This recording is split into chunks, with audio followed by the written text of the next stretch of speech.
Hi, I am Brett Davis, the editor-in-chief of Inside Unmanned Systems magazine, part of Autonomous Media.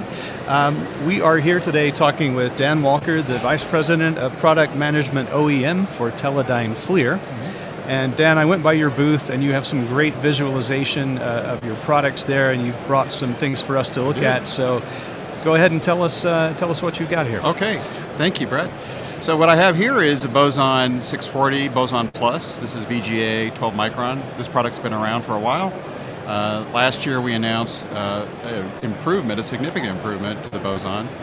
The Boson Plus now has the best in class sensitivity with better than 20 millikelvin sensitivity. So we've taken the Boson Plus and we've taken the next step and we've integrated with our continuous zoom lens, 14 to 75, 5x zoom lens. So we're really happy to be showing this today. This is the first time we've shown this. So perfect for the UAS market, for dismount, security, any swap optimized application. Again, the camera is this size, but with the lens we have a little bit more form factor.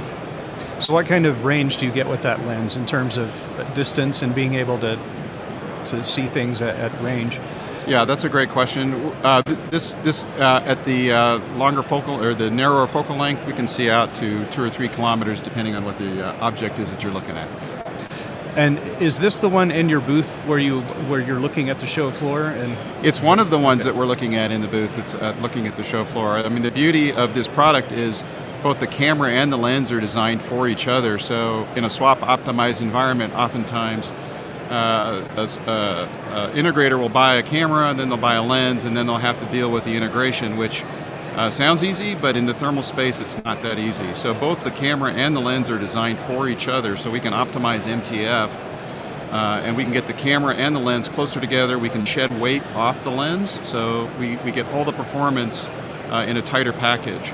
I don't know if that answered your question, but that's one of the benefits of that product. And so what size system could you integrate this onto? Oh, great question. Well, certainly handheld products. So we've seen this in, we would call it dismount or binocular type systems, or small 5-inch gimbal systems. If you have multi-payload, even it could even be smaller than that. So let's talk about the sensitivity. It seems to have grown by leaps and bounds. Right. When you're, say, as an operator, what am I getting with these systems in terms of sensitivity? You're able to resolve hard to see targets at longer distances, let's just put it that way. Everything that we do, these are temperature sensors basically, and in a mosaic of array or pixels. So you're trying to see as targets that are long distance away, and maybe the sensitivity of the object you're looking at is compromised by environment or rain or some other environmental factors. So sensitivity is everything in a thermal camera. So let's talk about the different use cases for this. Obviously, military is one. What are some of the other uses for this? Certainly commercial drones. Been walking the show floor. I'm happy to see a lot of our Boson products in commercial drones, whether inspection, bridge inspection, infrastructure, surveillance for law enforcement and security. We're seeing it in certainly automotive. Automotive is a big market for us. This same sensor is used in widely in automotive. It's used in firefighting. It's used in maritime. I said weapon sites. Search and rescue? For sure, search and rescue with law enforcement, things like that, right. Well, let's talk about the automotive aspect for a minute, because that's not something that, I would have just thrown into the list there. So how does that work? So we've been in the automotive business for over 20 years, providing thermal sensors. In the first generation of these products, it was almost a novelty. Customers wanted to be able to see something on a display. It's moving more and more towards autonomous. So there's really a couple verticals. There's what we call the night vision vertical. There's the automatic braking, and then there's autonomous vehicles themselves. So I noticed just around the corner here is an autonomous vehicle. And as those types of vehicles become more ubiquitous, they're going to need all sorts of sensors. One of the challenges that we've seen with autonomous driving is when you hit a certain threshold of speed under the right conditions at night, and most pedestrians are killed at night, it's a real problem. All the sensors out there are not good enough. You need thermal. So we're making sure that the market understands that thermal is a pretty important part of the sensor suite for autonomous vehicles. So that's the answer to that. And let's talk about your mitigation techniques, because you had mentioned when I came by the booth that you can, with the right lens, you can see very far. Very far, correct. Right. But you also run into some temperature fluctuations between here and there, and other kind of distortions. So you're talking about maybe atmospherics. Atmospheric, yeah, right. Turbulence, turbulence mitigation. Yeah, maybe this is a good time to segue to. We have this. Another this thing. is another camera here. This is a mid-wave camera, very much in the same family. So this is long wave. So when we talk about long wave, it's typically from 8 microns out to 10, maybe 10 and a half. This is a mid-wave sensor, which is typically 3 to 5 microns. And as you can tell, it's a little bigger, even though it's in essence it's the same camera engine. The reason for that is we have to cool the imaging chip down to cryogenic temperatures. We've talked in the past about this little micro cooler that we've developed called the FL100.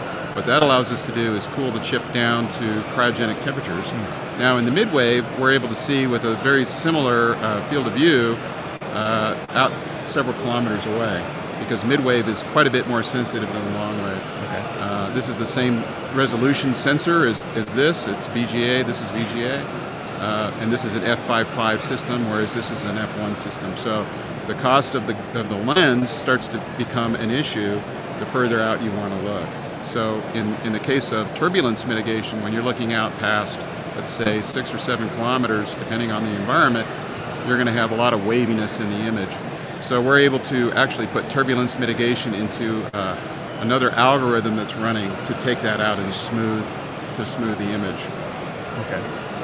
And so if, let's say I'm a customer and I come to you, what's your process of sort of understanding their needs and helping them select the best system for them?